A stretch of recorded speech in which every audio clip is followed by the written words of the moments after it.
حافظا وقائدا وناصرا ودليلا وهينا حتى تسكنه أرضك وتمتعه فيها طويلا برحمتك يا أرحم الراحمين. صلوات پڑھیں.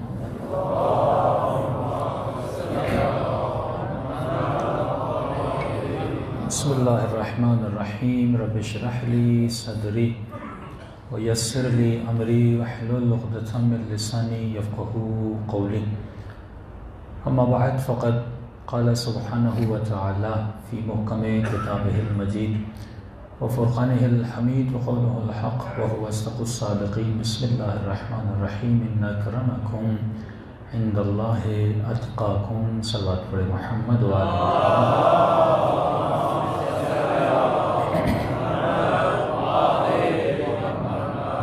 دعا ہے پروردگار عالم اس ماہ میں ہم سب کی عبادتوں اور عزاداریوں کو اپنی بارگاہ میں قبول فرما دے اور جس مقصد حیات اور زندگی کی وجہ سے یہ مجالس برپا کی جاتی ہیں ان مقاصد میں ہم سب کو کامیابیاں نصیب فرمائے. کافی مومنین مجالس کے حوالے سے سوالات بھی رکھتے ہیں اور ہم نے کبھی کسی کو کسی سوال سے منع نہیں کیا کیونکہ ہم اس امام کے ماننے والے ہیں جن کا دعویٰ ہی یہی تھا کہ سلونی، اور قرآن کی آیت بھی ہے کہ فاسألوا اہل الذکر ان کنتم لا تعلمون. کل رات بھی ایک مجلس تھی یہاں کے بعد، تو وہاں پر بھی بحث سلام اور لعن ہو رہا تھا. تو کسی مومن نے یہ سمجھا کہ ہم یہ کہنا چاہتے ہیں کہ لعنت بھیجو ہی نہیں، تو انہوں نے کہا کہ نہیں، معصوم نے تو فرمایا ہے لعنت بھیجنی چاہیے. تو ہم نے اس کی تفصیل بتائی. کبھی کبھی ہم کہنا کچھ چاہتے ہیں لیکن بعض لوگوں کو سمجھ میں کچھ آتا ہے، اور اچھی بات بھی ہے کہ کلیریفیکیشن ہونی چاہیے. اور کسی مومن نے کل کی مجلس کے حوالے سے کہا کہ مولانا کیونکہ سوشل میڈیا کا زمانہ ہے اور آج کل دو نعرے بڑے مشہور ہیں، ایک غالی کا نعرہ، ایک مقصر کا نعرہ، کہ شیعہ ہی شیعہ کو کوئی غالی کہہ رہا ہے کوئی مقصر. یہ بھی بحث چھڑے گی انی سلم لمن سالمکم میں کہ جو ہم زیارات میں پڑھتے ہیں اس پہ عمل کرتے نہیں ہیں. تو انہوں نے کہا کوئی آپ کی اس بات کو مس یوز کر سکتا ہے اور یقیناً کوئی نہیں چاہے گا کہ کسی بات کو مس یوز کیا جائے. وہ بحث یہ تھی کہ ہم نے جب ذکر صلوات کیا کہ اللہم صلی علی محمد و آل محمد، کہ آپ نے کہا کہ اس آل میں سب شامل ہیں. دیکھیے دو بحثیں ہیں آل کے حوالے سے کہ صلوات کو سب سے زیادہ جس معصوم نے مشہور کیا اس طریقے سے پڑھنے پر وہ ہمارے چوتھے امام امام سجاد علیہ الصلوۃ والسلام.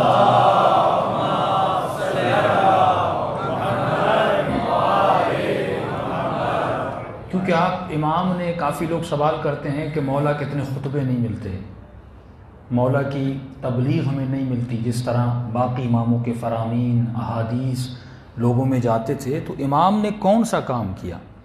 تو اہم ترین کام جو چوتھے امام کی زندگی کا ہمیں ملتا ہے وہ دعائیں ملتی ہیں، جسے صحیفہ سجادیہ ہے، دعائے ابو حمزہ سمالی ہے. سب سے زیادہ جس امام نے دعائیں پڑھیں وہ ہمارے چوتھے امام تھے.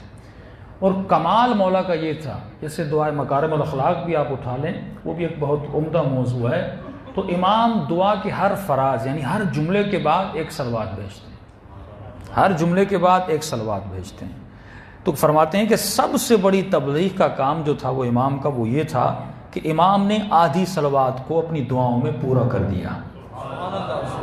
کہ بنو امیہ صلوات کو آدھا کرنا چاہتی تھی. اب ایک علمی بحث ہے کہ آل سے مراد کیا ہے. یہاں پر دو بحثیں ہیں، بمعنی الاخص اور بمعنی العام، کہ خاص آل سے مراد کیا ہیں اور عام آل سے مراد کیا ہیں؟ تو یہاں پر دو حدیثیں ملتی ہیں کہ رسول خدا سے پوچھا گیا جب رسول خدا نے فرمایا انی تارکم فیکم الثقلین کتاب اللہ و عطرتی اہل بیتی، پہلے لفظ عطرت لایا، بعد میں لفظ اہل بیت لایا. تو رسول سے پوچھا گیا یا رسول اللہ اس عطرت سے مراد کیا ہے؟ تو رسول خدا نے فرمایا صاحبان کے ساتھ جو چادر تطہیر کے نیچے تھے وہ مراد عطرت ہے. ہم جب بھی قرآن یا حدیث کا کوئی لفظ لیتے ہیں پہلے ہم لغت میں جاتے ہیں کہ عرب اس لفظ سے مراد کیا لیتے تھے، اس کے بعد ہم اہل بیت کے کلام میں جاتے ہیں کہ اہل بیت اس لفظ سے مراد کیا لیتے تھے. نہج البلاغہ میں مولا کا خطبہ ہے، وہ خطبہ دراصل جواب ہے امیر شام کا، کیونکہ آل امیہ نے کہا کہ بھائی صلوات محمد پر بھی بھیجو، آل پر بھی بھیجو. تو عام تصور آپ کا بھی یہی ہے کہ آل سے مراد کیا ہے؟ اولاد ہے. تو پہلا شبہہ جو اٹھتا تھا کہتے تھے حضرت علی تو اولاد میں ہے نہیں، وہ تو چچا زاد بھائی ہیں. اگر آپ آل میں جناب سیدہ کو لے لیں، مولا حسن و حسین کو لے لیں، اس پر بھی شبہہ در شبہہ تھا. پہلا شبہہ انہوں نے یہ اٹھایا کہ آل میں حسن و حسین آتے نہیں ہیں کیونکہ نسل نبی کی اپنے بیٹے سے بڑھتی ہے جو عرب میں تھا. پھر اس کا جواب ملا آئے مباہلہ سے کہ قل ندعو، تم اپنے بیٹوں کو لاؤ، میں اپنے بیٹوں کو لاؤں گا. تو نبی خود کہہ رہے ہیں کہ حسن و حسین میرے بیٹے ہیں. یہ شبہہ وہاں پہ ٹوٹ گیا. اب انہوں نے دوسرا شبہہ یہ اٹھایا کہ بھائی آل میں حضرت علی تو آتے نہیں ہیں، اگر آل سے مراد اولاد ہے تو حضرت علی اولاد میں سے ہیں تو نہیں. پھر ہم وہاں پہ معصومین کا خاص کلام لاتے ہیں، تفسیر برہان میں بھی ہے وہ کلام یہ کہ جب معصومین سے پوچھا گیا کہ مولا آل سے مراد کیا ہے تو امام نے فرمایا آل سے بالاخص اگر آل وداؤٹ اینی قرینہ ہو، اگر اس کے ساتھ کوئی قرینہ نہ ہو تو بالاخص اس سے مراد 14 معصوم ہے. لیکن اگر قرینے کے ساتھ ہو، کیونکہ قرآن کی آیت ہے رجل من آل فرعون، حضرت موسیٰ کو وہ رجل جو آل فرعون سے تھا تو وہ آل فرعون تو تھا نہیں، فرعون کی اولاد میں سے تو تھا نہیں. تو امام فرماتے ہیں آل اسے کہا جاتا ہے جو کسی کی سرپرستی کرے، جو کسی کا عقیدہ رکھے، جو میں نے آئیڈیالوجی کی بات کی تھی. تو اسی طرح جناب سلمان کی بات آتی ہے السلمان منا اہل البیت. اور امام 11ویں امام حسن عسکری علیہ الصلوۃ والسلام صلوات پڑھے مولا کی شان پر.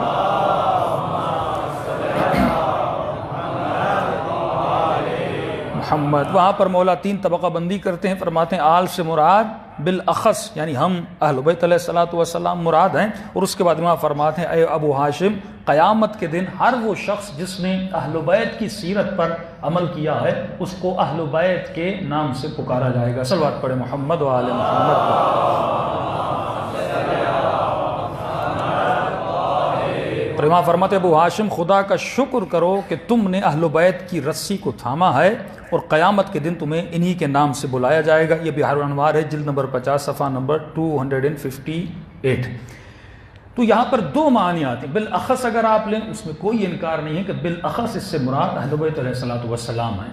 لیکن یہ بحث بھی چھڑتی ہے کہ جب ہم صلوات بھیجتے ہیں یعنی ہم خدا کو کہہ رہے ہیں کہ پروردگارا صلوات بھیج محمد پر اور آل محمد پر، تو اس صلوات کا مطلب کیا ہے، صلوات کی مراد کیا ہے؟ تو عام تصور جو لیا جاتا ہے وہ تصور یہی لیا جاتا ہے کہ صلوات کا مطلب یہ خدا رحمت بھیج محمد پر اور آل محمد پر. تو علماء عرفا فرماتے ہیں کہ ہم ہوتے کون ہیں؟ خدا کو یہ کہنے والے کہ تو رحمت بھیج محمد اور آل محمد پر. کیا خدا نے کم رحمت بھیجی ہوئی ہے؟ جن کا وجود رحمت ہے، جن کی محفل سے رحمت ملتی ہے، کہ نہیں صلوات بھیجنے سے ان کا درجہ بلند نہیں ہوتا کیونکہ وہ پہلے سے بلندیوں پر ہیں. جو صلوات بھیجتا ہے اس کا خود وجود رحمت سے بھر جاتا ہے. اصل میں یہ اپنی ذات کے لیے رحمت ہے کہ جب تم آل محمد کی راہ پر چلو گے، ان کی آئیڈیالوجی پر چلو گے تو پروردگار عالم تمہارے وجود پر بھی رحمت بھیجے گا. صلوات پڑھے محمد و آل محمد.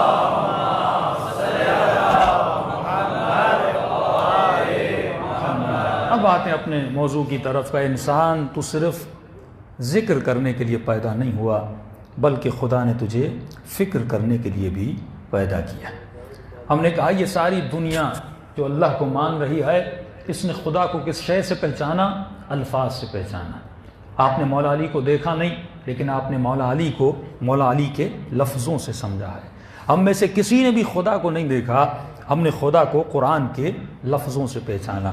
اب اگر یہ لفظ اور لفظ کا تصور ہمارے ذہن میں صحیح نہیں ہوگا، اللہ کا تصور بھی ہمارے ذہن میں صحیح نہیں ہوگا. ایک چھوٹا سا لفظ ہے کہ ید اللہ فوق ایدیہم، اللہ کا ہاتھ ان سب کے ہاتھوں کے اوپر ہے۔ اب جس نے لفظ کے تصور کو صحیح نہیں لیا اس نے کہا خدا ہاتھ رکھتا ہے، اللہ اپنا پاؤں جہنم میں ڈالے گا۔ تو جب آپ کے تصورات صحیح نہیں ہوں گے آپ کا عقیدہ جو ہے بگڑ جائے گا۔ میں نے چھوٹی سی مثال دی کہ رسول خدا مولا علی کا ہاتھ بلند کر کے کہتے ہیں من کنت مولا فہذا علی مولا، جس کا میں مولا ہوں اسی کا علی مولا ہے۔ اب یہی لفظ مولا ہے، جب تصور بدل جاتا ہے تو کوئی شیعہ بن جاتا ہے، جب تصور بدل جاتا ہے تو کوئی سنی بن جاتا ہے۔ تو انسان کو یہ سوچنا چاہیے میں اس لفظ کے تصور کو کس سے لے رہا ہوں۔ مجھے کوئی بھی تصور اپنی طرف سے نہیں لینا چاہیے، مجھے اس کا تصور اسی سے لینا چاہیے جس نے اس لفظ کو ادا کیا ہے۔ جب رسول خدا نے کہا اطرتی تو مجھے اطرت کا مطلب کس سے پوچھنا ہے؟ رسول خدا سے پوچھنا ہے۔ جب رسول خدا نے کہا کہ میرے بعد علی مولا ہے تو اس کا مطلب بھی کس سے پوچھنا ہے؟ رسول خدا سے پوچھنا ہے۔ لیکن یہاں پر مسئلہ یہ ہوا کہ ہم نے الفاظ کا تصور کن سے پوچھے؟ ہم نے کبھی مفتی سے پوچھے، ہم نے کسی صحابی سے پوچھ لیا، حالانکہ اگر مسلمان سب رسول خدا کے دروازے پر جاتے تو آج مسلمانوں میں 4 فرقے نہ ہوتے، ایک فرقہ ہوتا جو سارے کا سارا فرقہ محمد رسول اللہ کو مان رہا ہوتا اور اس کی سیرت پہ ویسے ہی عمل کر رہا ہوتا جیسے رسول کی سیرت تھی۔ صلوات پڑھے محمد و آل محمد۔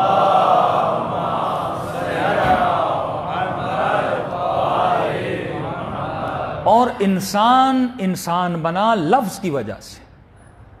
یہاں پر حیوانات بھی ہیں، وہ بھی جسم رکھتے ہیں، وہ بھی آنکھیں رکھتے ہیں، وہ بھی زبان رکھتے ہیں اور وہ بھی کان رکھتے ہیں، لیکن حیوان کی کوئی وقت نہیں ہے، انسان کی عزت ہے، کیونکہ انسان کا نماز جنازہ بھی ہوتا ہے، انسان کے بدن کو احترام سے اٹھایا بھی جاتا ہے اور احترام سے دفن بھی کیا جاتا ہے۔ اس انسان کی اتنی عزت کیوں ہے؟ فرمایا کیوں؟ کیونکہ انسان کی تعریف بھی یہی ہے الانسان حیوان ناطق، انسان ایک ایسا حیوان ہے جو نطق رکھتا ہے، جو بولنے والا حیوان ہے، یعنی اس بولنے نے آپ کو انسان بنا دیا۔ اگر ہم نہ بولیں تو ہم انسان نہیں کہلائیں گے۔ اب جب بولتے ہیں تو صرف لفظ ادا نہیں کرتے، انسان وہ ہوتا ہے جو لفظ بھی ادا کرتا ہے، لیکن ایسے لفظوں کو ادا کرتا ہے جو لفظ با معنی لفظ ہوتے ہیں۔ بے معنی الفاظ تو حیوانات بھی ادا کرتے ہیں لیکن ان الفاظ کی کوئی اہمیت نہیں ہے، اور جب ہم لفظ ادا کرتے ہیں اس لفظ کی جب معنی ہوتی ہے، یہ معنی ایسے نہیں آتی، انسان سوچ کے معنی کو کریٹ کرتا ہے،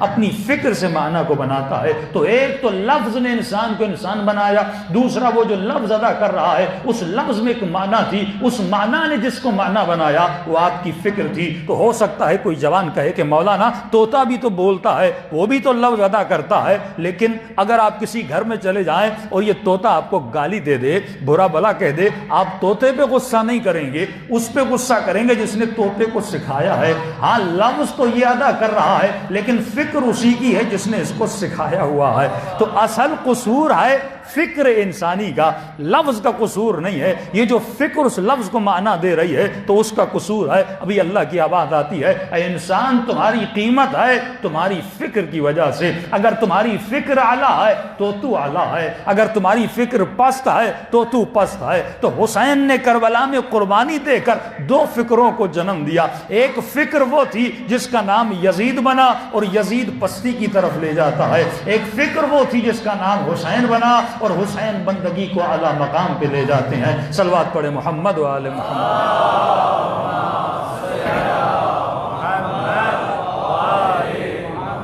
اب آئیے زیارت عاشوراء کے کچھ جملوں پر غور و فکر کرتے ہیں۔ کبھی تم نے سوچا کہ زیارت عاشوراء میں اتنی لعنت کیوں کی جاتی ہے؟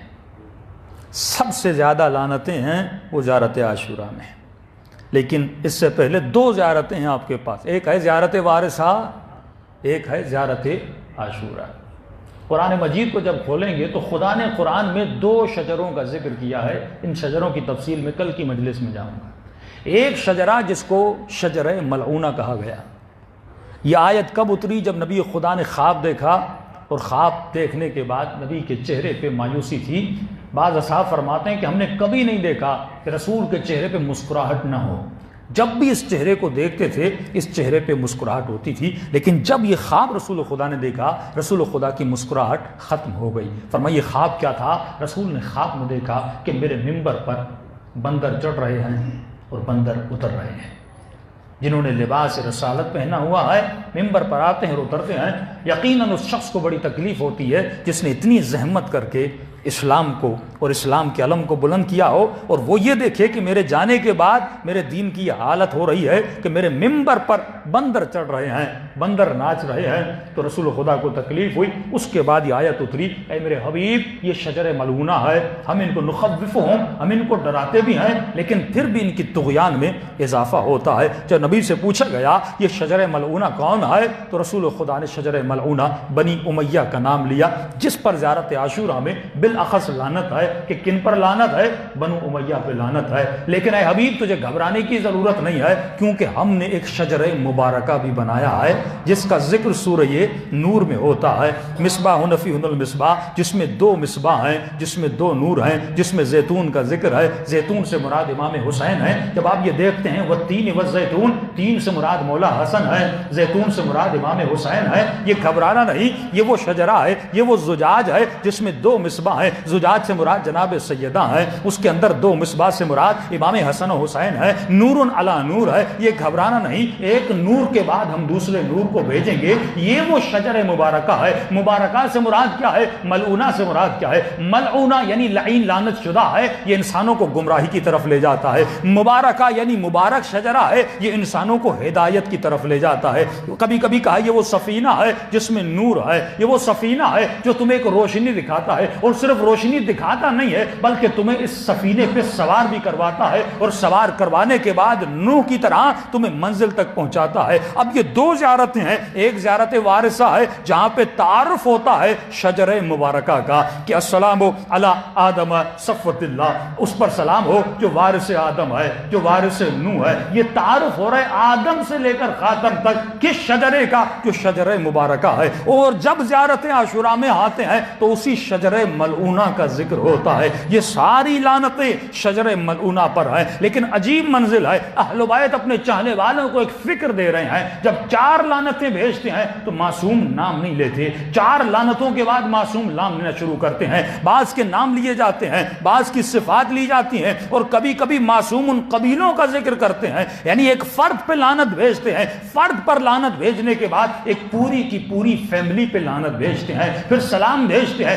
فردی سلام ہوتا ہے، اس کے بعد سلام پوری فیملیز پہ ہوتا ہے، یعنی معصوم فکر دے رہے ہیں۔ اے مومن دیکھ وہ فیملیز تھی۔ اب یہاں پر ایک شخص آتا ہے میرے 5ویں امام محمد باقر علیہ السلام پر،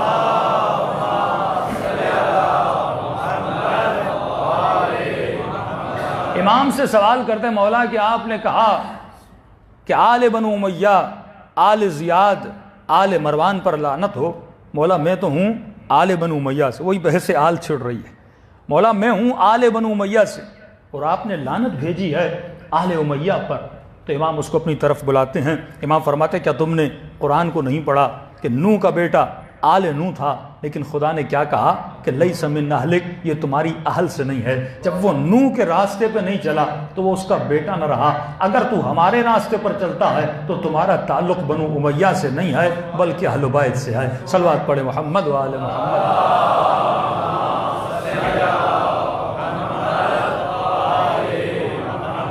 پھر معصوم سے پوچھا کہ مولا پھر آپ نے پوری آل پر لعنت کیوں بھیجی ہے؟ آل امیہ، آل زیاد، آل مروان، اور ہم سب لعنتیں بھیجتے ہیں تا قیامت ان پر لعنت ہے۔ امام فرماتے ان کی اکثریت گناہ میں مبتلا ہے۔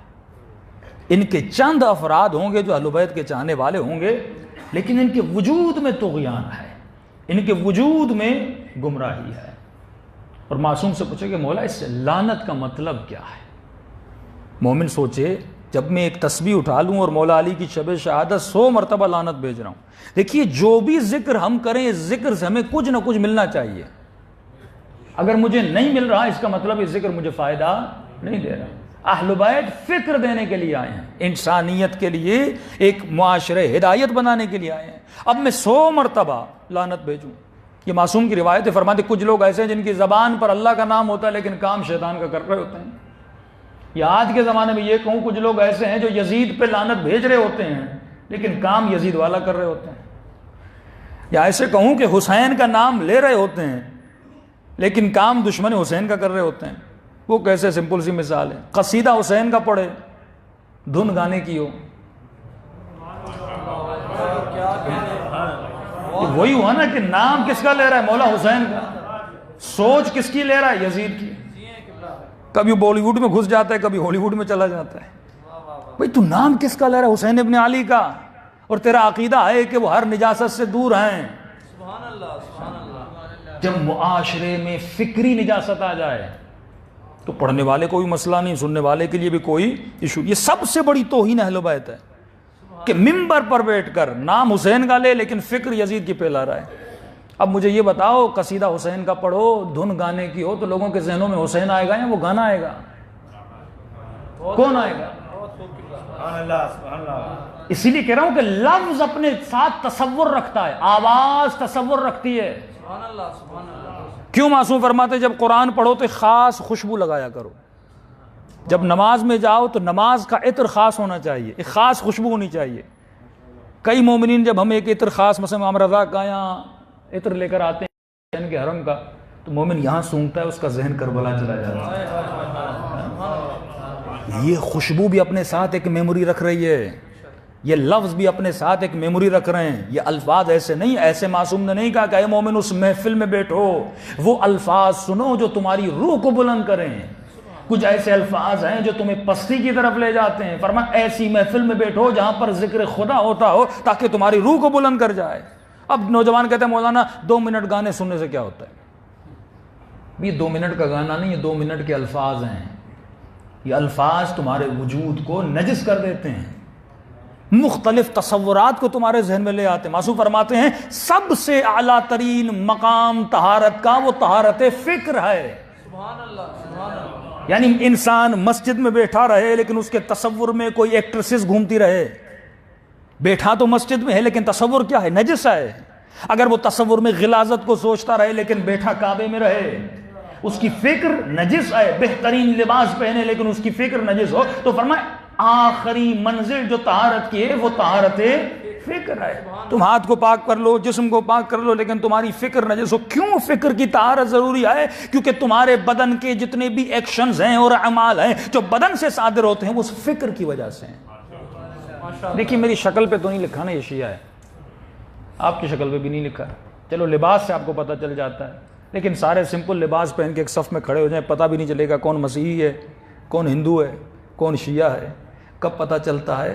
معصوم فرماتے انسان اپنی زبان کے پیچھے چھپا ہوا ہے۔ اس کی زبان بتاتی ہے کہ یہ شیعہ ہے یا سنی ہے۔ مجھے کیسا پتا چلے کون سی مسجد شیعہ کی ہے سنی کی ہے؟ جس مسجد سے علی ولی اللہ کی آواز آئے گی۔ یہ لفظ ہیں جو بتاتے ہیں یہ شیعہ ہیں یا سنی ہیں۔ تو انسان تو لفظوں سے پہچانا جاتا ہے، تجھے سوچنا چاہیے تو کن لفظوں کا چناؤ کرتا ہے۔ یہ فکر جو تمہارے ذہن میں ڈالی جا رہی ہے، یہ فکر کہاں سے آ رہی ہے؟ یہ فکر کیا قرآن کی فکر ہے؟ یہ فکر کیا حدیث کی فکر ہے؟ یا نہیں جو بچپن سے فکر تمہارے ذہن میں فیڈ کی گئی ہے تو اسی فکر کو بول رہا ہے؟ تمہارے ایموشنز، تمہارا غصہ، تمہارا ہنسنا، تمہارا رونا، ان سب کی بنیاد ہے یہ فکر۔ اور حسین اسی فکر کو بدلنے آئے، اور عجیب بدلاؤ ہے، وہی ہو رہا ہے۔ جب فکر ابن زیاد کی طرف تھی تو حسین کا راستہ روک لیا، اور وہی ہو رہا ہے جب فکر حسین کی طرف آئی تو خود کو بھی قربان کیا، بیٹے کو بھی قربان کیا، بھائی کو بھی قربان کیا۔ یعنی 1 منٹ میں اگر فکر بدل جائے تو فکر کے بدلنے سے جو نفرت ہے وہ محبت میں تبدیل ہو جاتی ہے، اور جو محبت ہے وہ نفرت میں تبدیل ہو جاتی ہے۔ تو امام حسین اسی فکر کو بدلنے کے لیے آئے۔ دیکھیے بچہ جب پیدا ہوتا ہے، معصوم فرماتے ہیں الدین الا الحب والبغض، اے مومن کیا دین محبت اور بغض کے علاوہ کچھ اور ہے؟ کہ مولا وہ کیسے؟ کہ جب بچہ پیدا ہوتا ہے خدا فطری طور پر اس کے ماں کے دل میں اس کی محبت کو ڈال دیتا ہے، سرشار ہو جاتی ہے اپنے بچے کی محبت سے۔ جب یہ 7 سال سے 14 سال کو کراس کرنے لگتا ہے اب یہ معاشرے میں گھومنا شروع کر دیتا ہے۔ معصوم فرماتے ہیں یہ شیاطین ارض، یہ زمین کے شیاطین کوشش کرتے ہیں کہ تمہارے وجود میں دو ظرف ہیں، ایک ظرف محبت ہے، ایک ظرف نفرت ہے۔ وہ کوشش کرتے ہیں کہ اس کے دل میں محبت کے ظرف کو بھریں، کس سے؟ جس سے وہ چاہتے ہیں۔ لیکن ہم اہل بیت چاہتے ہیں تمہارے ظرف کو بھرا جائے محمد اور آل محمد کی محبت سے، کیونکہ جب محبت اس ظرف میں بھر جاتی ہے تو اس ظرف کی محبت سے تیرے وجود میں جذبات پیدا ہوتے ہیں۔ ہر کوئی علی کی طرح میدان احد میں لڑتا ہوا نظر نہیں آ رہا، کیونکہ علی کے دل میں جسم کی اتنی محبت نہیں ہے جتنی مصطفیٰ کی محبت ہے۔ دیکھیے یہ بحث ہے ہی نہیں فلاں بھاگا کیوں، علی روکے کیوں. سوچنا تو یہ چاہیے وہ بھاگا کیوں، اس کا ریزن کیا تھا. کیونکہ اس کے دل میں مال غنیمت کی محبت زیادہ تھی، رسول کی محبت کم تھی. علی رکے تو رکے کیوں؟ کیونکہ علی کے دل میں ان مادی چیزوں کی محبت نہیں تھی، رسول کی محبت زیادہ تھی. تبھی فرماتے جب مولا علی گھر پہنچتے تھے تو ایک دن سیدہ نے اعتراض کر ہی لیا. فرمایا یا علی میں نے سنا ہے سب سے زیادہ لڑتے بھی آپ ہیں، سب کو زیادہ مارتے بھی آپ ہیں، اور جو زیادہ مارتا ہے اس کو مال غنیمت حصہ زیادہ ملتا ہے، لیکن سب اپنے گھروں کو کچھ نہ کچھ لے جاتے ہیں، جب آپ گھر پہنچتے ہیں تو آپ کے ہاتھ خالی ہوتے ہیں. تو مولا علی نے وضاحت کر کے فرمایا کہ رسول کی بیٹی ہاں مجھے بہت ملتا ہے، لیکن جب راستے میں آتا ہوں غریب ملتے رہتے ہیں، علی سالہ مال غریبوں میں تقسیم کر کے چلے جاتے ہیں.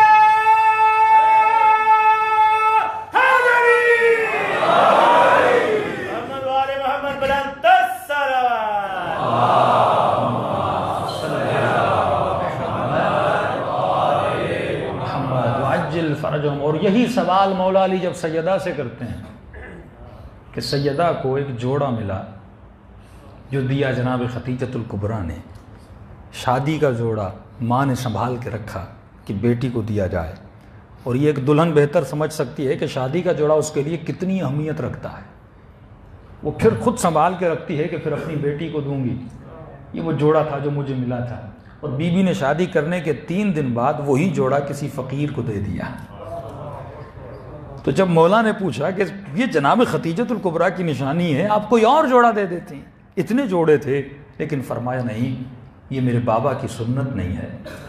کہا ایک دن اماں بتاتی ہیں کہ بابا گھر میں آئے اور بابا کے بدن پہ لباس نہیں تھا، بلکہ بابا نے ایک بوری کو پہنا ہوا تھا. جب جناب خدیجہ نے بابا سے پوچھا کہ یا رسول اللہ آپ کا لباس کہاں گیا، وہ بہت فقر کا زمانہ تھا، تو رسول خدا فرماتے ہیں کہ ہر وقت جاتے تھے اس چوک میں کھڑے ہوتے تھے، چاول ہوتے تھے چاول، گندم ہوتی تھی گندم، کھجور ہوتی تھی کھجوریں، وہ غریبوں میں تقسیم کرتے تھے. تو فرماتے ہیں خدیجہ جب واپس آ رہا تھا سب کچھ میں نے دے دیا. آتے ہوئے میں نے ایک فقیر کو دیکھا جس کے بدن پہ لباس نہیں تھا. اس نے کہا کوئی ہے جو میرے بدن پہ لباس پہنائے؟ میرے پاس کچھ اور تو تھا نہیں، یہی دشداشت تھا، میں نے اسی کو اتارا اور فقیر کو دے دیا. اور میرے پاس خالی بوری بچی ہوئی تھی، اس بوری کو میں نے پہنا.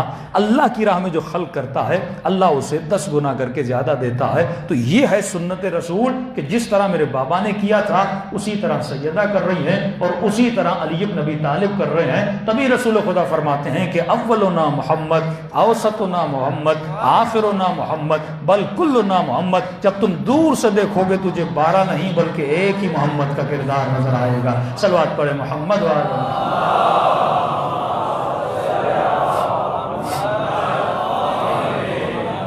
وعجل فرج. انسان کو سوچنا چاہیے یہ زیارت عاشورہ جو میں پڑھ رہا ہوں اس میں جو اظہار براءت کر رہا ہوں، کیونکہ لعنت براءت کا نام ہے کہ دین میں تولا ہو یعنی محبت ہو، تبرہ ہو یعنی اس دین میں براءت ہو، نفرت ہو. محبت ہو کس سے؟ اللہ کے نیک بندوں سے، متقی بندوں سے. اور نفرت ہو کس سے؟ جو اللہ کا دشمن ہے.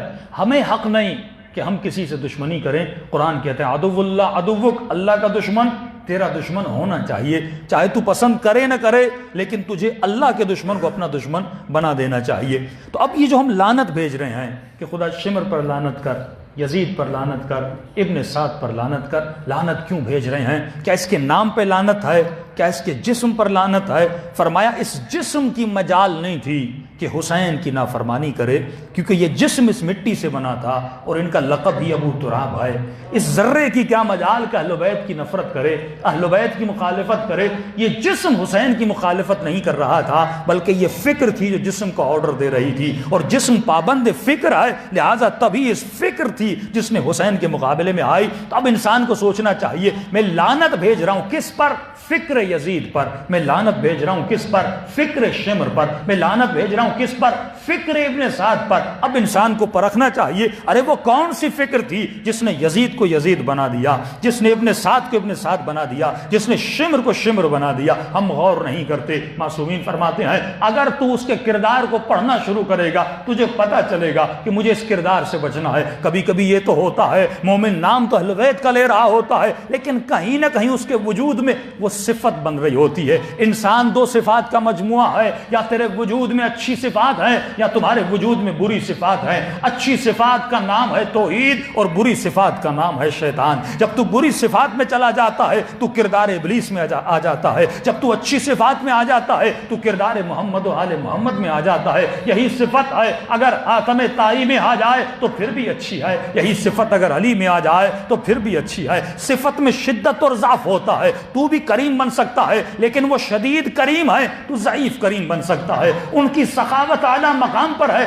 تو ادنا سی سخاوت پہ آ سکتا ہے، لیکن تجھے ان کی صفات کا مظہر بننا ہے کہ دنیا تجھے دیکھے۔ تبھی مولا علی فرماتے ہیں عیشیو کونو لنا زینن ولا تکونو لنا شینا، ہمارے لیے باعث زینت بننا، باعث ذلت نہ بننا۔ یہ زینت ہے کیا؟ یہ لباس میرے بدن کی زینت ہے، یہ امامہ میرے بدن کی زینت ہے۔ اگر یہ زینت نہ ہو تو میں حسین نہیں دکھتا۔ فرمایا بہت بڑا مقام ہے، اے شیعو تم ہم اہل بیت کی زینت ہو۔ جب کوئی تمہیں دور سے دیکھے تو یہ کہے جب علی کا شیعہ اتنا نمازی ہے تو اس کا مولا علی کیسا ہوگا، جب علی کا شیعہ اتنا وعدے پہ وفا کرنے والا ہے تو اس کا مولا کیسا ہوگا، جب علی کا شیعہ اتنا سخی ہے تو اس کا علی بن ابی طالب کتنا سخی ہوگا۔ لیکن اگلا جملہ بڑا بھاری ہے، فرماتے ہیں ولا تکونوا لنا شینا، اے شیعو ہمارے لیے باعث ذلت نہ بننا۔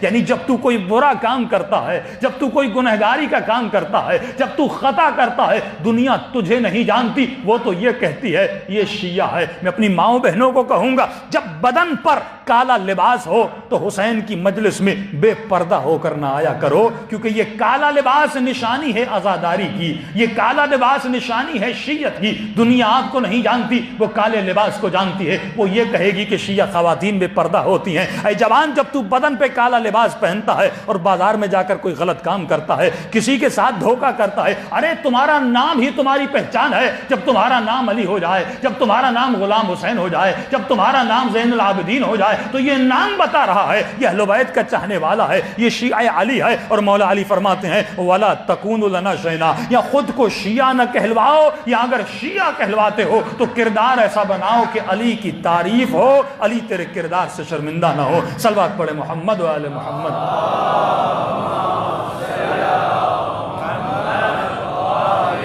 محمد وہ فلسفہ ہے جو حسین ابن علی آپ کو دینا چاہتے تھے۔ کربلا ایک فکر کا نام ہے، کربلا زندگی بسر کرنے کے طریقے کا نام ہے۔ ہم اگر صرف الفاظ میں اٹکے رہے تو زندگی گزر جائے گی، وہی خانقاہی، وہی صوفزم والا طریقہ رہ جائے گا، جس دن رات اللہ اللہ کرتے ہیں لیکن کسی بھوکے کا پیٹ نہیں بھرتے۔ علی رات کو نماز بھی پڑھتے تھے اور اسی رات میں بوریاں بھی اٹھاتے تھے، غریبوں کے گھر میں جاتے تھے۔ کئی لوگ ہمارے خیر کا کام تو کرتے ہیں لیکن چیک لکھ کے دے دیتے ہیں کہ جا کر فلاں جگہ پہ دے کر آؤ، لیکن یہ رسم علی کی نہیں تھی۔ یہ بھی دو اچھی بات ہے، لیکن مولا علی خود بھی بوریاں اٹھاتے تھے، خود بھی ایک مہینے میں کسی غریب کے در پہ جایا کرو تاکہ تجھے اس غریب کے درد کا احساس ہو۔ جب ہاسپٹل جاتے ہو تجھے صحت کا احساس ہوتا ہے، جب قبرستان جاتے ہو تو زندگی کی قیمت کا پتہ چلتا ہے، جب کسی اندھے کو دیکھتے ہو تو آنکھوں کی قیمت کا پتہ چلتا ہے۔ اسی لیے مولا جاتے تھے تاکہ اس مسکین اور غریب کے درد کو احساس کریں۔ تبھی ملتا ہے کہ ہر معصوم کو جب غسل دیا جاتا تھا سب کے کاندھوں پہ کالے نشان ہوا کرتے تھے۔ جب امام باقر سے پوچھا گیا، امام صادق سے پوچھا گیا، امام موسیٰ کاظم سے، ہر کسی نے اپنے بابا کو غسل دیا کہ مولا یہ کاندھوں پہ کالے نشان کیسے ہیں، تو آواز ہی آتی تھی کہ رات کے اندھیروں میں بوریاں اٹھاتے تھے اور غریبوں میں تقسیم کرتے تھے۔ یہ اہل بیت کی آئیڈیالوجی تھی کہ کبھی بھی اپنے اصولوں پر، اے مؤمن، اے عزادار، تجھے کمپرومائز نہیں کرنا۔ اصول اہل بیت کیا ہے؟ جس پر ہمیں ثبات قدم رکھنا ہے، جس کی دعا ہم ہمیشہ زیارت عاشورہ کے سجدے میں کرتے ہیں کہ وثبت لی قدم صدق مع الحسین فی الدنیا والآخرہ، اے خدا مجھے ثبات قدم عطا کر دنیا میں بھی آخرت میں بھی۔ ثبات قدم کا مطلب یہ ہے انسان اپنے اصولوں کا پابند رہے۔ یہی علی مرتضیٰ ہیں۔ طلحہ و زبیر آتے ہیں کہ علی ہمیں بصرے کی حکومت دو، کوفے کی حکومت دو۔ کافی نوجوان جو پولیٹیکل سائنس میں ہوتے ہیں کہتے ہیں مولانا الیاذ باللہ مولا علی کو سیاست نہیں آتی تھی۔ مودودی صاحب نے بھی کہا علی کو سیاست نہیں آتی تھی۔ فرمایا رد مقابل بڑا سیاست خاص بندہ تھا۔ کیونکہ اس نے علی کی ساری حکومت کو لے لیا۔ سیاست دنیاوی اور ہے، سیاست الہی اور ہے۔ تم دنیا کو بچانے کے لیے نہیں آئے، تم اپنی آخرت کو بچانے کے لیے آئے ہیں۔ لوگ مشورہ مولا علی کو بھی دیتے تھے، یا علی یہ جنگ کیسی ہے، آپ طلحہ کو بصرہ دے دیجئے، زبیر کو کوفہ دے دیجئے۔ پھر جنگ جمل کو کہاں ہونا تھا؟ امام نے فرمایا میں دنیا طلبوں کو یہ عہدہ نہیں دے سکتا، میں مال پرستوں کو یہ عہدہ دے نہیں سکتا۔ پھر کسی نے کہا کہ یا علی تھوڑی دیر کے لیے معاویہ کو ایکسیپٹ کر لیجئے، اسے شام کی حکومت دیجئے، طلحہ و زبیر کو کوفہ و بصرہ دیجئے۔ جب آپ کے پاؤں مضبوط ہو جائیں، جب حکومت پر گرفت ہو جائے، پھر آہستہ آہستہ اپنے مخالفوں کو مارنا شروع کریے گا۔ کون سی بڑی بات ہے، معاویہ کو بلائیے گا کوفے میں اور وہیں پہ اس کو خلا کر دیجئے گا اور لوگوں میں اعلان کر دیجئے گا میں نے معاویہ کو ہٹا لیا، اپنا خلیفہ بھیج دیجئے گا۔ لیکن علی ابن ابی طالب کے تاریخی جملے ہیں، امام فرماتے ہیں علی اپنے اصولوں پر کبھی کمپرومائز نہیں کرتے۔ عجیب جملہ مولا علی کا، فرماتے ہیں علی اپنی حکومت میں ایک دن کے لیے بھی کسی ظالم کو برداشت نہیں کرے گا، ایک دن کے لیے۔ یعنی تبھی تو امام فرماتے تمہاری حکومت علی کے قریب مچھر کے پر کے برابر نہیں ہے۔ اصولوں کا میں پابند ہوں، اور یہی جنگ صفین ہے۔ جب جنگ ہوتی ہے تو پہلے وہ مولا کا پانی بند کرتے ہیں، اس کے بعد مولا حملہ کرتے ہیں، پانی پر قابض ہو جاتے ہیں۔ اس وقت لوگ جاتے ہیں اور جا کر کہتے ہیں عمرو ابن عاص اب ہماری خیر نہیں، علی نے پانی بند کر دیا ہے، لہٰذا ہم تو پیاس میں مر جائیں گے، دوبارہ ہم جیت بھی نہیں سکتے۔ وہ نہیں جانتے تھے علی کو، کیونکہ علی وہی ان کے لیے پیش کیا گیا تھا جو انہوں نے علی بنایا تھا۔ لیکن عمرو ابن عاص تو علی کو جانتا تھا کہ میں علی کو جانتا ہوں، علی پانی بند نہیں کر سکتا، وہ اپنے اصولوں پر کبھی کمپرومائز کر نہیں سکتا۔ اور مظلومیت علی یہ تھی کہ لشکر شام والے تو جانتے نہیں تھے، کیونکہ امیر شام نے جو علی ابن ابی طالب ان کے ذہنوں میں رکھا تھا وہ ایک اور علی تھا۔ لیکن عجیب مقام فکر یہ ہے کہ جو خود مولا علی کے لشکر میں تھے وہ بھی مولا علی کو نہیں جانتے تھے۔ وہ مولا علی کے پاس آتے ہیں، کہتے ہیں معاویہ نے پانی بند کیا ہے، علی آپ بھی پانی بند کر دیئے۔ تو امام فرماتے ہیں پھر اس میں اور مجھ میں فرق کیا ہوا؟ اگر وہ بھی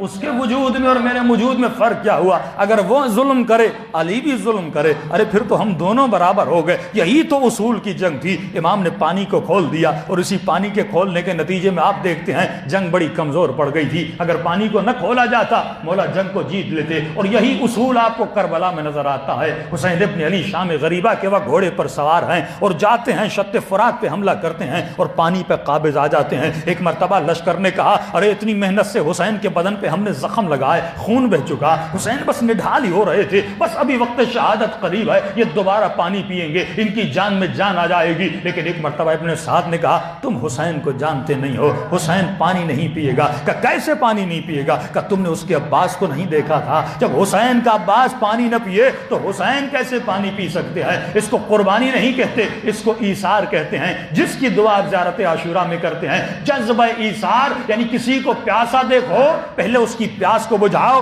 بعد میں اپنی پیاس کو بجھاؤ۔ لیکن مقام فکر یہ ہے پھر میرے آقا حسین اس پانی کے قریب گئے کیوں تھے جب پانی پینا نہیں تھا؟ پھر حسین نے اتنی لڑائی کیوں کی؟ پھر اسی پانی کے لیے بدن پہ زخم کیوں کھائے؟ پھر اسی پانی کے لیے تلواروں کے اتنے زخم کیوں لگے؟ فرمایا ایک مرتبہ جب حسین پانی کے قریب گئے تو دیکھا حسین نے پانی اپنے گھوڑے کو پلانا شروع کر دیا۔ عجیب مقام ہے، یعنی گھوڑے کی پیاس کے لیے حسین شط فرات کی طرف جاتے ہیں اور گھوڑے کو پانی پلاتے ہیں۔ یعنی امام کے اوپر دو ڈیوٹیز تھی کہ حسین تجھے جہاد بھی کرنا ہے، لیکن جس سوار پر تو سواری کر رہا ہے اس کی پیاس کا تجھے خیال بھی رکھنا ہے۔ تو مومن کو سوچنا چاہیے جس گھوڑے پر حسین سوار ہے، حسین کو اس گھوڑے کی فکر ہے تو اپنے عزاداروں کی کتنی فکر ہوگی، اپنے چاہنے والوں کی کتنی فکر ہوگی۔ فرمایا ہم کائنات میں آئی اسی لیے کہ انسان تجھے اس دلدل سے نکال کر جنت کا سفر کروائے۔ تو یہی زیارت عاشورہ ایک سفر کا نام ہے۔ ایک ایک مقام کو پڑھتے جائیں گے، وجود میں نورانیت آتی جائے گی، لیکن کوشش کرے اس مقام کو اپنائے۔ جب یہ مقام آپ کے وجود میں آئے گا تب اہل بیت کی معرفت آپ کے وجود میں بڑھے گی۔ صلوات پڑھے محمد و آل محمد۔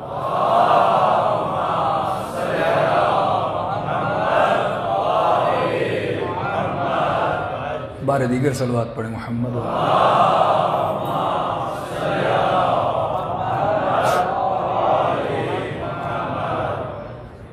تو اس کا پہلا فراز اور پہلا مقام سلام کا مطلب کیا ہے؟ ہم اہل بیت کو سلام کیوں کرتے ہیں؟ خلاصہ یہ کہ سلام کیا جاتا ہے تاکہ ان کی محبت پروردگار عالم ہمارے دل میں بڑھائے۔ جتنی محبت بڑھتی ہے اتنی انسان کی اطاعت بڑھتی ہے، اور لعنت اس لیے بھیجی جاتی ہے تاکہ دشمن کے کردار سے نفرت ہو جائے۔ یعنی ایک بچہ ہے، یہاں کے بچوں کا تو نہیں پتہ، لیکن آپ جب آسٹریلیا اور یو کے جائیں گے، باپ جب گاڑی پہ سوار ہوتا ہے، اگر وہ سیٹ بیلٹ نہ لگائے تو بچہ گاڑی میں نہیں بیٹھتا۔ کیوں نہیں بیٹھتا؟ کہ مولانا کچھ بھی کر لیں بیٹا بیٹھتا ہی نہیں، کہ بابا آپ ایک لا کو توڑ رہے ہو اور مجھے اسکول میں بتایا گیا ہے کہ لا کو توڑنا نہیں چاہیے، تو وہاں تو شریعت ہے ہی نہیں، وہ لا کو شریعت بنا دیتے ہیں۔ اتنی اس بچے کی اخلاقیات کو گرو کرتے ہیں کہ وہ قانون کو توڑنے کے لیے تیار نہیں ہوتا۔ تو یہ وہی درس ہے جو امام حسین بچپن سے دے رہے ہیں کہ ایک مرتبہ آپ کہیں گے یزید پہ لعنت، یزید پہ، ذہن میں صرف یہ ہوگا اس نے ظلم کیا، اس نے ظلم کیا۔ ایک مرتبہ ظالم پہ لعنت کرتے ہو، ایک مرتبہ ظلم پہ لعنت کرتے ہو، ایک مرتبہ بدکار پہ لعنت کرتے ہو، ایک مرتبہ اس کی بدکاری پہ لعنت کرتے ہو۔ تو جب ظلم پہ لعنت کرو گے 100 مرتبہ کہو گے وہ ظلم جو یزید نے کیا اس ظلم پہ لعنت، یہ ذہن میں تصور بناؤ گے یزید کون تھا؟ یزید مجسمہ ظلم ہے، یزید مجسمہ بے حیائی ہے، یزید مجسمہ بد کرداری ہے۔ جب 100 مرتبہ لعنت بھیجو گے، یعنی معصوم تمہارے دل میں اس ظلم کی نفرت کو پیدا کرنا چاہتے ہیں کہ بچپن سے اس کے دل میں ظلم سے نفرت ہو جائے۔ اب یہ ظلم اگر بیوی پر ہو پھر بھی ظلم ہے، یہ ظلم اگر بچے پر ہو پھر بھی ظلم ہے، یہ ظلم اگر سوسائٹی پر ہو پھر بھی ظلم ہے۔ شمر کے وجود میں صفت تھی، وہ قسی القلب تھا، قساوت اس کے وجود میں بھری ہوئی تھی۔ منصور فرماتے ہیں جتنا یہ قصیدہ کربلا میں کوئی قصی نہیں تھا۔ بھلا کون ہو جو 4 سال کی بچی کو تماچے مارے؟ حرملہ جتنا قسی انسان، فرمائے قصیر تھا۔ دوسرا یہ دنیا طلب تھا، لالچی تھا، اس کے وجود میں لالچ تھی۔ تیسرا یہ حسود تھا، اس کے وجود میں حسد تھا، یہ اپنے ساتھی کی ترقی کو برداشت نہیں کرتا تھا۔ ابن سعد کو جب رے کی حکومت کا وعدہ دیا گیا، یہ ابن سعد کو ابن زیاد کے سامنے خراب کرنے گیا کہ یہ حسین ابن علی سے نہیں لڑے گا، یہ عہدہ مجھے دو۔ اس نے 2 خط دیے کہ خط لے کر جاؤ، ایک خط ابن سعد کو دو، ایک خط تمہیں دیا۔ ابن سعد کو لکھا اگر تم حکومت نہیں کرو گے تو میں یہ حکومت شمر کو دے دوں گا۔ اب اس کے وجود میں ریاست طلبی تھی، اس نے اس کو قبول کر لیا، اور اس کو خط دیا اگر وہ نہ مانے اس کو وہیں پر قتل کر دینا۔ تو یہ صفات تھی۔ جب آپ کا بچہ ان صفات سے نفرت کرے گا، آیت اللہ مظاہری ایک واقعہ پیش آیا، ایک خاتون کی شادی کا مسئلہ تھا اور کمٹمنٹ ہوئی تھی، شادی کرنے کے بعد اس خاتون کو طلاق دے گا، لیکن بوڑھا تھا، آدمی تھا، روز مسجد میں آتا تھا، متقی پرہیزگار، اب کوئی معتمد بندہ چاہیے تھا جس سے اس کی شادی کروائی جائے اور اس کے بعد طلاق دلوائی جائے۔ اب خاتون نے شادی تو کر لی، شادی کرنے کے بعد یہ بوڑھا طلاق دے نہیں رہا تھا۔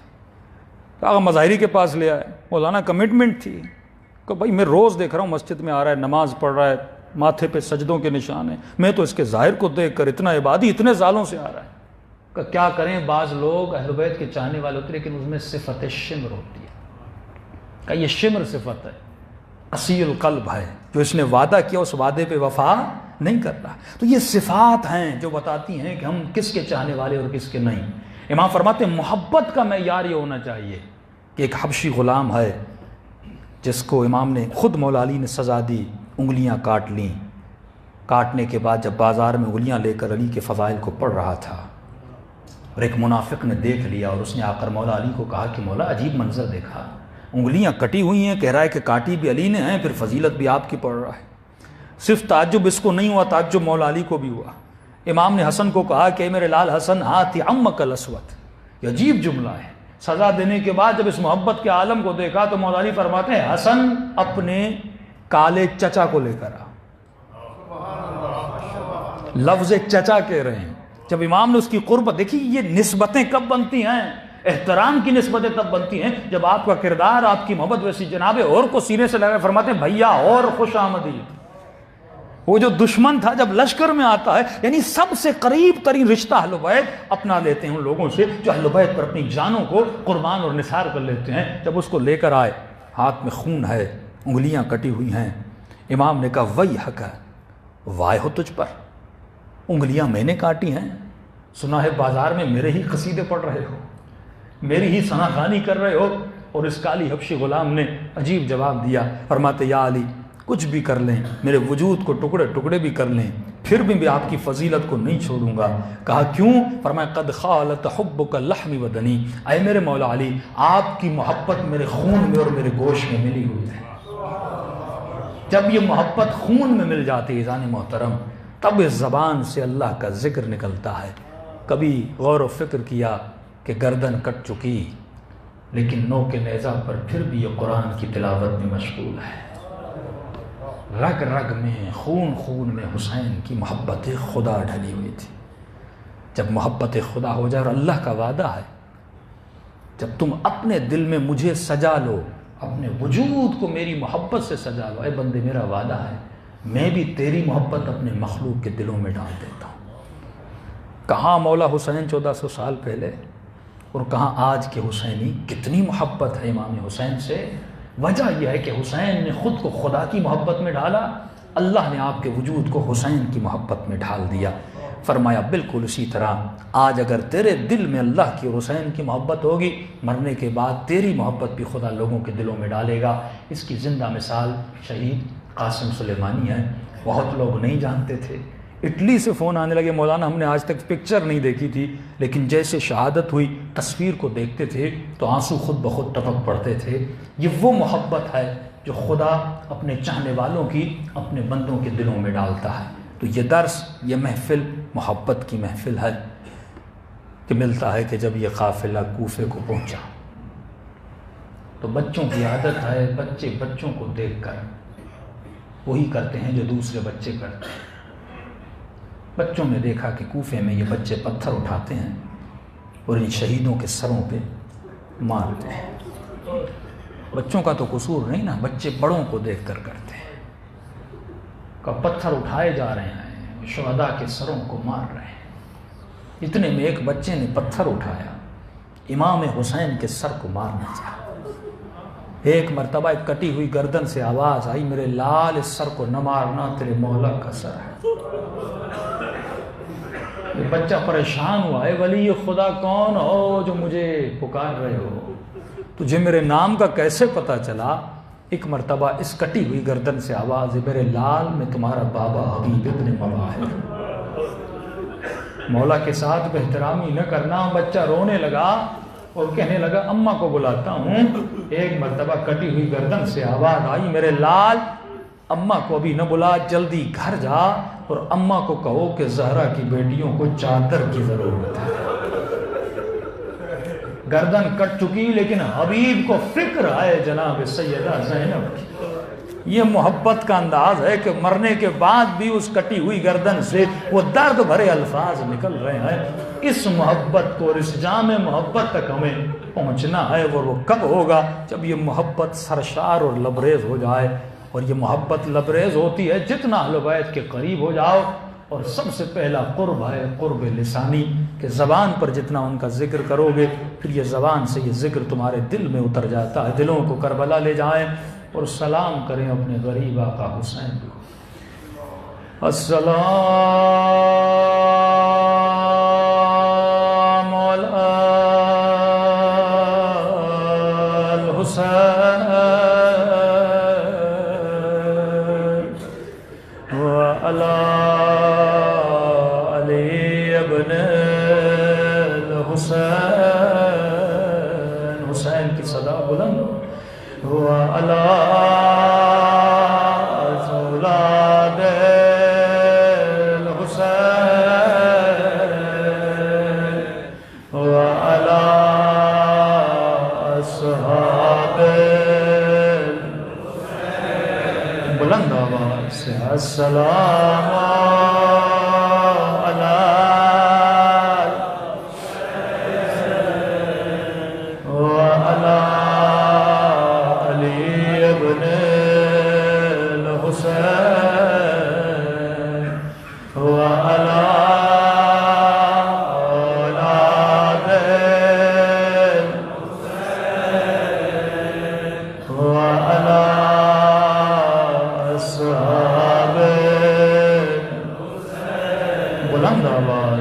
السلام علی الحسین وعلی علی ابن الحسین وعلی اولاد الحسین وعلی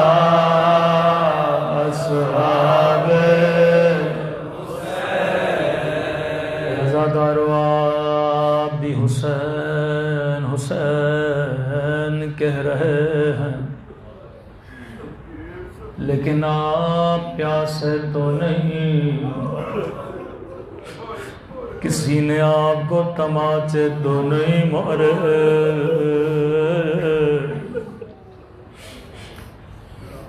لیکن یاد کرو اس وقت کو جب سکینہ حسین حسین کہہ رہی تھی، کبھی شمر تماچا مارتا تھا، کبھی ظالم تازیانہ مارتا تھا، جب بھی بابا کے سر کو دیکھتی تھی رو کر کہتی تھی بابا بابا تو نے کہا یتیموں کو پیار کیا جاتا ہے، یتیموں کے سروں کا بوسہ لیا جاتا ہے، لیکن بابا جب سے میں یتیم ہوئے کسی نے پیار نہیں کیا، بابا جب یتیم ہوئے شمر نے تماچے مارے،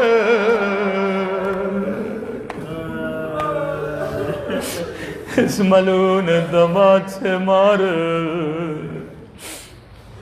کسی نے میرے امام سے پوچھا مولا اس ظالم کی سکینہ سے دشمنی کیا تھی؟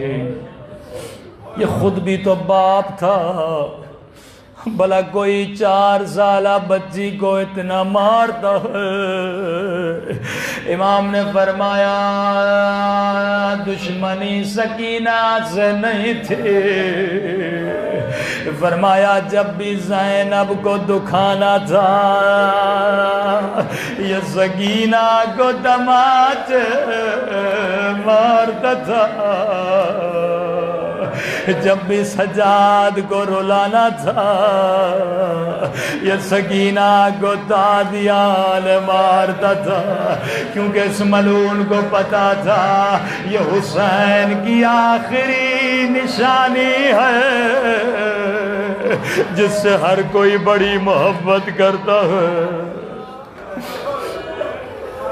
خدا لعنت کرے ان ہاتھوں پہ جو حسین کی بچی کے چہرے پہ پڑے۔ تبھی امام زمانہ فرماتے ہیں میرا سلام ہو ان ننھے رخساروں پہ او جن کا رنگ بدلتا رہا، میں قربان امام زمانہ آپ کی مظلومیت میں۔ روایت کے جملے ہیں یہ قافلہ شام کو پہنچا، شام کا شہر ہے جس کا نام تھا حلب۔ فرماتے 40 گھوڑے سوار اس قافلے کے ساتھ ساتھ چلتے تھے، یہ ملعون گھوڑوں پہ تھے، زینب پیدل چل رہی ہے، سید سجاد پیدل چل رہے ہیں۔ راوی کہتا شدت کی گرمی تھی، اتنی گرمی تھی کہ یہ توق امام سجاد کی گردن میں تھا، اس توق نے زخم کر دیے تھے، جب دھوپ پڑتی تھی توق گرم ہوتا تھا۔ فرمایا سید کو اتارا گیا، ان ظالموں نے کیسے درخت کے سائے میں بٹھایا جو درخت بھی خشک تھا، کہ امام سجاد کسی خیمے کے سائے میں بیٹھنا چاہتے تھے، ظالم نے نیزے کی انی سے ہٹا دیا، تجھے سائے میں نہیں بیٹھنے دیں گے۔ فرمایا پورے قافلے کو اتارا گیا۔ ایک مرتبہ شمر ملعون نے پانی کی مشک لی، اپنے 40 گھوڑے سواروں کو پانی پلانے لگا. فرمایا سکینہ امام سجاد کی گود میں تھی. یقیناً بچی کو بڑی پیاس لگی. کہا بھیا سجاد مجھے پیاس لگی ہے. تبھی امام حسین فرماتے ہیں شیو جب بھی ٹھنڈا پانی پیو او میری سکینہ کو یاد کیا کرو. ایک گھونٹ کے لیے میری بچی کو ترسایا گیا. بچی ہے, بچی کو کیا پتا ظالم کیا ہوتا. کہتی بھیا سجاد یہ سب کو پانی پلا رہا, اگر اجازت دو میں تھوڑا پانی لے لوں. امام نے منع نہیں کیا, کہیں قیامت کے دن یہ نہ کہیں بچی نے پانی مانگا نہیں تھا, کہ سکینہ یہ پانی نہیں دے گا, لیکن پھر بھی جا کے مانگو حجت تمام کرو. اب روایت کے بڑے سخت جملے ہیں کہ حسین کی بچی اٹھی, ننھے ننھے قدم ننگے پاؤں, آہستہ آہستہ چلی, شمر کے قریب گئے. کاش میرے تھوڑا پانی دے دو مجھے پیاس لگی ہے. اللہ کی قسم ہے اگر ملعون کہتا پانی نہیں دوں گا دوبارہ حسین کی بچی پانی نہیں مانگتی, لیکن ملعون نے کوئی جواب نہیں دیا. یہ پانی پلاتا رہا.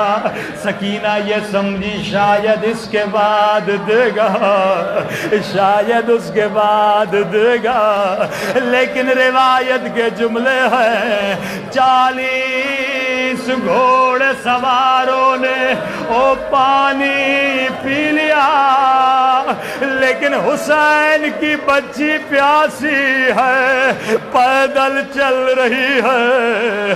جب 40 لوگوں نے پانی پی لیا, سکینہ نے سمجھا شاید اب پانی دے گا, لیکن سنو گے ملعون نے کیا کیا. اب ملعون نے گھوڑوں کو پانی پلانا, اب گھوڑوں کو پانی پلانا شروع کیا. جب سارے گھوڑوں نے پانی پی لیا, فرماتے ہیں بچی چل چل کے تھک گئے, ایک مرتبہ زمین پہ بیٹھ گئے. کیا اب تو پانی دے دے. سنیں گے ملعون نے کیا ظلم کیا. ایک مرتبہ پانی سکینہ کے قریب لے گیا, ملعون نے سارا پانی زمین پہ پھینک دیا. بچی نے خود کو زمین پہ گرایا. او میرے پیاسے بابا, او میرا پیاسا علی اصغر.